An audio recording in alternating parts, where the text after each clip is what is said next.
Göstərəcəklər sözü iç xəbərdə, sən bu şeyi saxla yenə nəzərdə.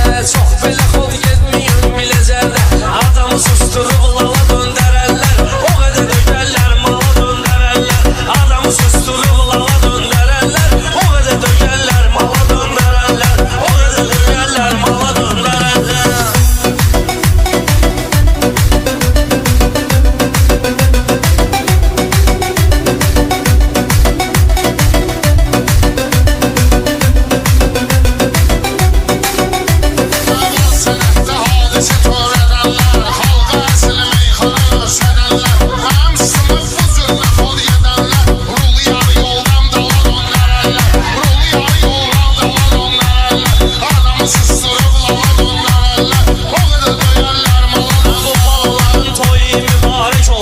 Sözüm gerek her şeye örnek olsun, sözüm gerek herkese örnek olsun. Bir kişi ki gayreti göysek olsun, paparını değişip şala döndərərlər, paparını değişip şala döndərərlər, adamı susturup lala döndərərlər. Çoxsunu meydanda salmışam tora, huzuruna şahidler olandan sonra. Şiri de sıkıp saqqala döndərərlər, şiri de sıkıp saqqala döndərərlər, adamı susturup lala döndərərlər, adamı susturup lala döndərərlər.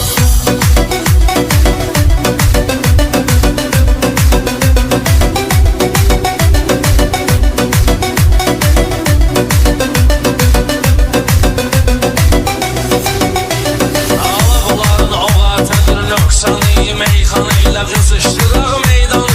Pula görə handa bir alçaq insanı, şirdi bax saqqala döndərərlər, şirdi bax saqqala döndərərlər. Meyxananın suvalcamı məndədir, kriqar sevən ağ hesabı məndədir, Nizami Rəmzinin kitabı məndədir. Bunlara qalsa jurnala döndərərlər, bunlara qalsa jurnala döndərərlər, adamı susturub lala döndərərlər, adamı susturub lala döndərərlər. Mən kibaram, əjdahayam sənətdə, yenə zülm olduğun qalıbdı xəttə.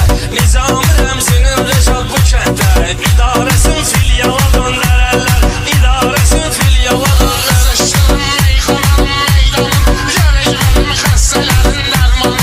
O ustada qarşı çəkən oğlanı, belinə sıxıb bir bala döndərərlər, belinə sıxıb bir bala döndərərlər, adamı susturub lala. Rəşad deyir sözünü fırlafsan Ali, rəqiblərimi sındıraram maralli.